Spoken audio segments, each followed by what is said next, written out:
Dude, I got some fucking banana bread at work today, dude. Hell yeah. My mom told me if I wait for things, like, good things will happen to me, dude. And fucking I waited for some things and I got some banana bread at work today, dude. Hell yeah. So it just goes to show that waiting for things is, like, worth it. But there's a lot of bad things in this world, dude. Like fucking skunks, dude. Hell no. Scratching your eye, but it's still fucking itchy, dude. Hell no. The fucking Cubs, dude. Hell no. Like getting paid not a lot of money, dude, for fucking working. Hell no. But banana bread at fucking work, dude. Hell yeah.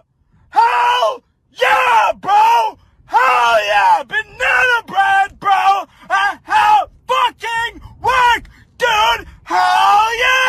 Why is it? If a man asks you out on a coffee date, charge him $500. As a divorce lawyer, let me tell you why. Coffee is for colleagues. Coffee is not for courting. Would that man ask Margot Robbie out on a coffee date? When a man asks you out on a coffee date, what he's really saying is, I want your time, your energy, your presence at the lowest possible cost to me. Coffee is cheap. Coffee is convenient. Coffee takes zero effort. And yet your time is not cheap. Your presence is not convenient. And your energy is not effortless. It's valuable. If a man asks you out for coffee, send him an invoice. Charge him $500 because that's closer to the real value of your time, your energy, and your presence. I don't know how she says this with such a straight face, but for women that agree with this, that is what makes men believe that women are delusional and transactional. Because he knows, I know, and you should know that you're not Margot Robbie. So a coffee date is totally appropriate for normal folk like us, which is why I highly recommend for you guys that are out there dating, keep on making the coffee date your first date because it is a good filter and it keeps the delusional women at bay. Hey, atheist. Hey, yeah, not an atheist, but I'll be happy to answer questions. So this is in our fossil records, right? Yes, those are the fossilized remains of a velociraptor and a protoceratops in Mongolia. If they would just have died, dinosaurs, like they just died randomly without any natural causes. Why would you say they died without natural causes? Can you explain why this perfectly preserved 3D image of these two dinosaurs? It's not perfectly preserved, it's fossilized. Do you know how fossilization works? Well, did they die fighting? Yes, they died while fighting. One of them is biting the other one's arm. It looks like they got covered by something very fast and very quickly, aka Noah's flood. No, they're in the Gobi Desert.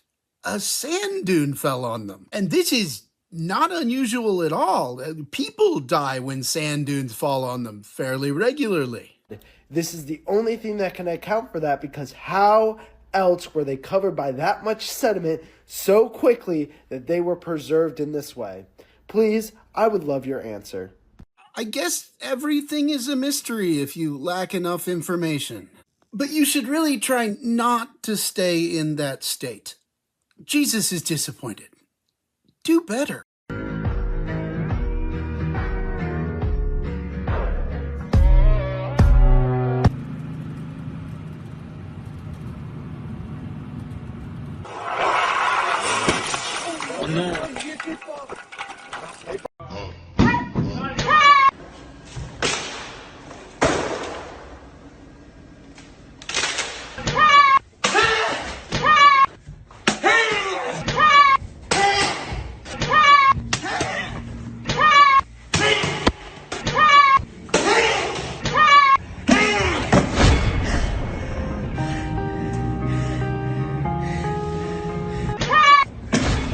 Your mom, your wife, or your daughter? Wife, daughter, mom.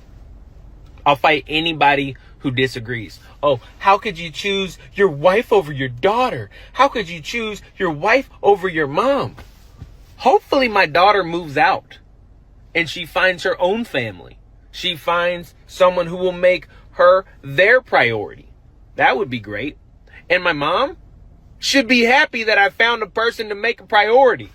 I intend to spend the rest of my life with this woman. I live with her. She deserves... One more. Get this.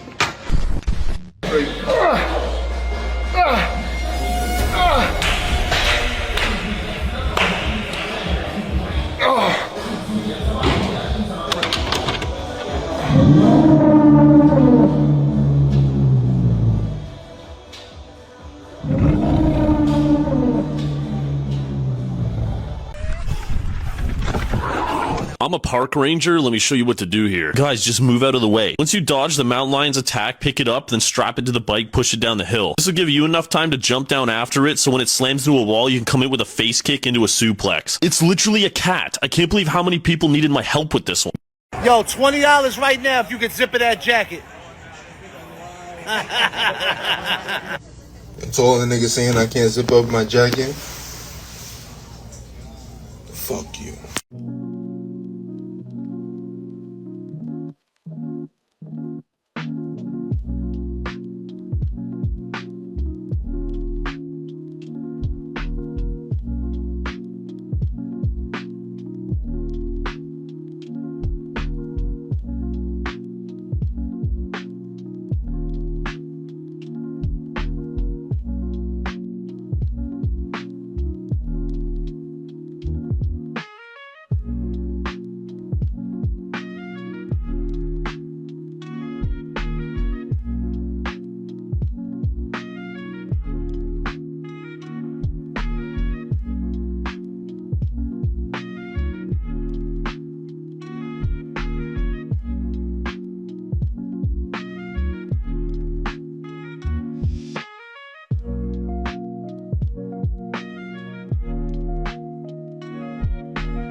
You see this car slows up and the little girl realizes the car slows up. So she stops right behind the truck and she waits.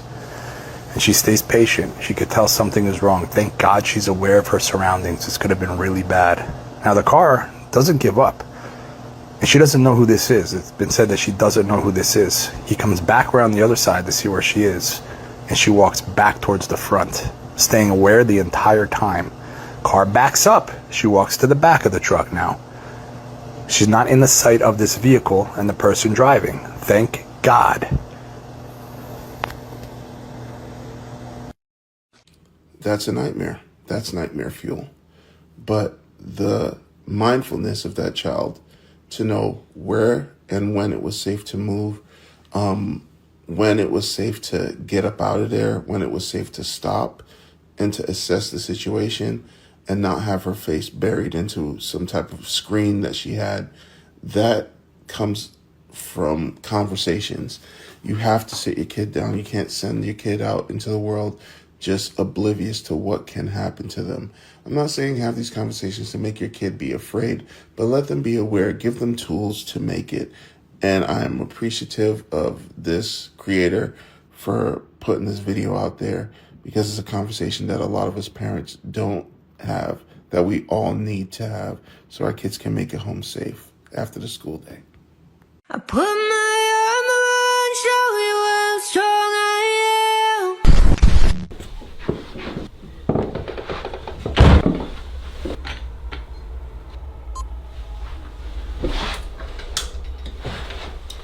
I put my armor on, show you how strong I am.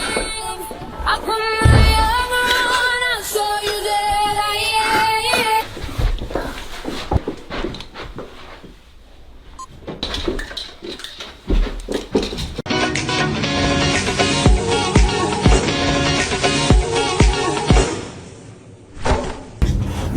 What the fuck?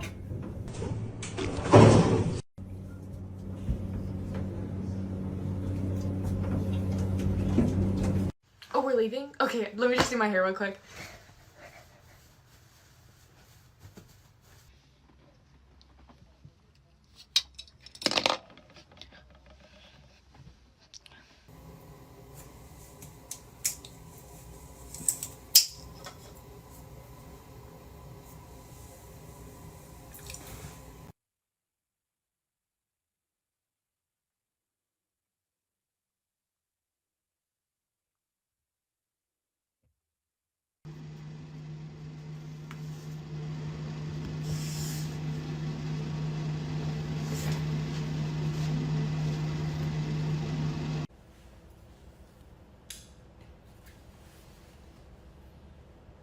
Okay, let me just do my hair real quick.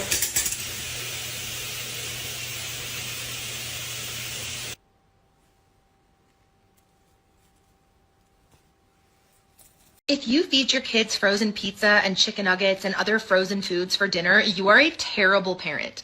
I don't care how busy you are, find the time to microwave them. As a personal trainer and nutritionist, this is terrible parenting. You can't microwave your kids. Now, with that kind of attitude, you can't. As a motivational speaker, let me tell you, you can do anything you set your mind to do. Don't let anyone on the internet tell you otherwise. Girls, if your guy just keeps growing, girls, can you please tell me why some girls don't want to be stay-at-home moms? And yes, I understand using your degree for a little bit and like wanting to actually pursue something you're passionate about, but being a stay-at-home mom where you can like make food, take care of your kids, take care of your husband, hold Bible studies, do Pilates, I don't freaking know, do whatever you want the whole day while getting provided for, why would you not want that? If it's so great, then you do it. You be a stay-at-home dad. You could go to Pilates, you could have a little Bible study with your buds. Doesn't that sound great? Why don't you do that?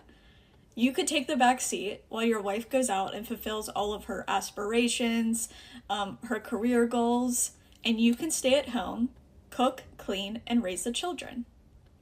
It's very telling to me in the second half of this video, you say, fellas, why don't you want a stay-at-home wife? You can have food on the table for you when you get home, and she's not stressed because she doesn't have to work. Raising human beings, in my opinion, is the hardest job on the planet. It's a 24/7 job, no breaks, no days off. On top of all of that, your husband doesn't even view it as legitimate labor. That's why they call it invisible labor. Because you will be working your ass off, no days off, no breaks, and they still don't view it as work or labor. Yet they don't want to do it. They claim it's such this great thing that you should want. Come on, guys, put your dreams, put your career goals to the side. Raise the kids, be my maid, cook for me. Then why don't you want to do it? Now, am I saying there aren't people out there that fulfills them? Sure, that can happen. You do you. But the biggest lie that religion teaches people is that because you are born a certain sex, because you have certain genitalia, they already know automatically what you should want. They know automatically what is going to fulfill you because they're going by a 2,000-year-old book that they think is telling them so. That just because you were born with certain sex organs, they already know what's right for you. And that is a lie. But yeah, if it's so great, if it doesn't even require you doing any labor, why don't you do it for her? Seems like a great deal, right? I don't know why you wouldn't want to